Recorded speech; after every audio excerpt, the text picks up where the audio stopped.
fought Team 3D. Team 3D, one of the, I will say, maybe not the best, but the most decorated and most hardcore tag team in wrestling today. Maybe, but I still say there's a tag team that's much better than Team 3D, but that's for another show. Look at the diversity of the employees. No, the contenders that Money Inc. has faced. You've got the Steiner brothers, Rick and Scott Steiner. Rick Steiner was clearly the technique behind the match, where Scott was obviously the power. Scott Steiner's nothing without the roids. And they went beautifully together. And now Scott Steiner did have some technique up his sleeve, but let's face it, he was the powerhouse. He was the guy. The only technical move Scott Steiner ever used was the Frankensteiner. The Mega Maniacs, also primarily, yes, a powerhouse team, but Bruce the Barber Beefcake was known for his technique. He did have great technical skills. Yeah, I know.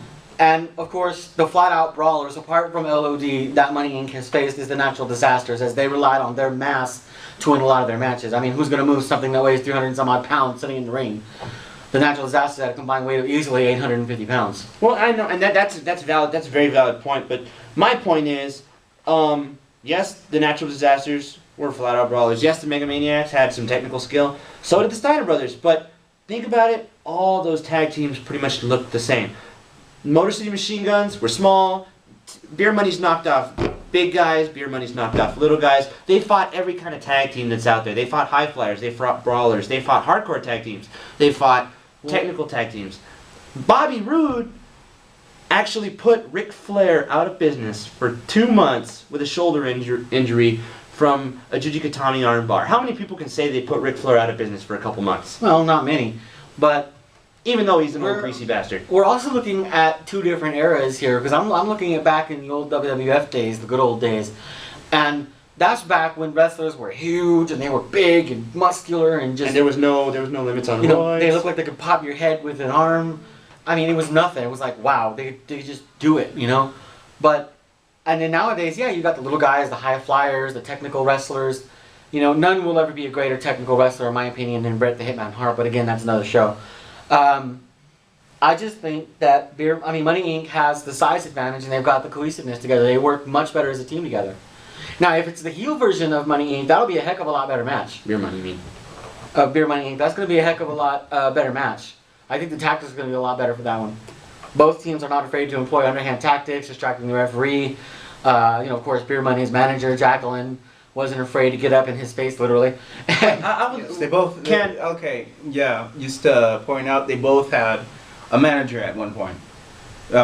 Money Incorporated, of course, Jimmy Hart, and Beer Money Inc., the Pride of Tennessee, as they called her, Miss Jackie Moore. And I will say honestly, no disrespect to Jimmy Hart or Paul Ellering or any of the other male managers, but I think that females are way, way, way more effective as managers. Just think about all the managers from the past. You got Sable, Jackie Moore, Sunny. I mean, women have a lot more to bring to the manager game than men do. And that's not just stemming from the fact that most of them are plastic and they're all beautiful and they're very good at distracting the referee. But these women can go too. I've actually seen Jackie Moore put out with a couple of guys and she beats them up. I mean, granted, no disrespect to Jimmy Hart. He was a great manager in his time, but his time has passed. And that was back in the time of gorgeous Paul Ellering and all the male managers. It was precious Paul Ellering. Precious Paul Ellering, whatever. Paul Ellering, regardless. But anyways, so I think the managers, both managers bring something really interesting to the table because you got Jimmy Hart with his damn megaphone, beating the crap out of everybody with it.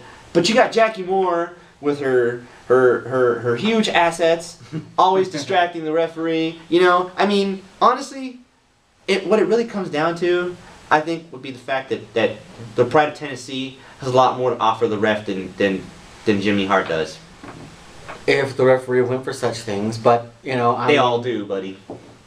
I will point out that it wasn't Jimmy Hart who would use the megaphone as a weapon. More often than not, he would distract the referee whilst the megaphone was thrown in by one of the other members of the tag team, used by the member who was the legal man in the ring. But who brought the megaphone down to the ring? Well, Jimmy Hart did. It was well, then they would have no megaphone if they didn't have Jimmy Hart. Well, so Jimmy Hart uses the megaphone. There was a point when he had the construction helmet, I believe it was, or the biker helmet that he was using. I guess. Valid point. I also think, honestly, Money Inc., in my opinion, functioned a lot better as singles wrestlers than they did as a team. Look at how many tag team or singles championships they have. I mean, look at Bobby Roode and Cowboy James Storm have both been world heavyweight champions. Granted, not for very long, but regardless, they both have. Well, that is Bobby Roode and Cowboy James Storm have the longest recorded tag team title reign in history, topping AJ Styles and Tyson Tomko from 148 days to 212 days. That's almost an entire year. That's right. And most of Beer Money's, most of Money Incorporated's title reigns didn't last very long. No, they didn't. But You can your ability to win the gold can be one thing, but can you really hold on to the gold for a long time without walking away from the ring or without getting yourself intentionally disqualified? I would argue that Money Inc. came from a different time frame, as I pointed out earlier, than Beer Money Inc. did. Because back in the days when Money Inc. was wrestling, it was more of a catch as catch can style. The sport was more pure back then, so it was more based on skill and ability to win, versus Beer Money Inc. and the writers are telling them what to do and how to do it. The writers told Money Inc. how to do and what to do it. And how to do it. Yes, they did. No, it was more of a catch as catch can style back then. It was more two guys, or in this case, a couple of tag teams get in the ring and duke it out and make the best man win. There wasn't really any scripting. There was some scripting, but it really didn't take hold until later on. Regardless, my point is, can you win the gold and hold on to it off pure technical skill and talent alone? Or do you have to resort to underhanded tactics like walking out of the arena, disqualifying yourself intentionally by attacking the referee, or allowing the referee to catch you doing something you're not supposed to be doing? You get my point? Yeah. Beer Money, granted, I think they have, I believe if I'm not mistaken, they've had 2 title reigns as heels and 2 as face. They are fighting champions. As I pointed out, Bobby Roode and James Storm went 3 matches against Mexican America, and they retained the first 2 times, but they still stuck around for the 3rd one. They stood there and they fought to the end. Granted, that was their last actual tag team title reign, as a few months later, Bobby Roode decked James Storm with his own beer bottle and effectively ended the team. Yeah, well, that happens. My point is, these guys can go. They can straight up brawl, they can straight up wrestle, they can straight up do both. Okay. Well, when left with no other choice, so can Money Inc. Okay, guys. There have been times when it was pointed out, when I don't think I pointed out yet, but I'm pointing out now. WrestleMania 9, Money Inc. attempted to use the very tactic of walking out of the ring and getting counted out, as normally the rules state titles cannot change hands via count-out or disqualification.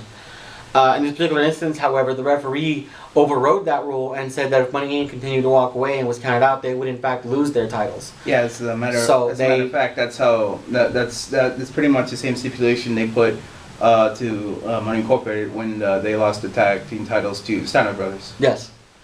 Okay, yes. guys. That time they actually lost, but at WrestleMania 9 they turned around and booked it back to the ring so as not to lose their belts, and they did fight it out.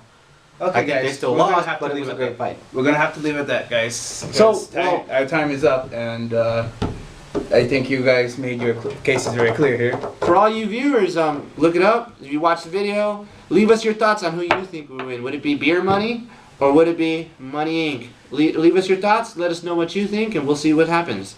So until then, we'll see you next time. And if you like what you saw, hey, subscribe to the channel. We've got more episodes coming. We're always open to new ideas. If you got any ideas, leave them on the comments. We'll check it out. Leave them on the comments. We'll check them out. We'll see what we can do.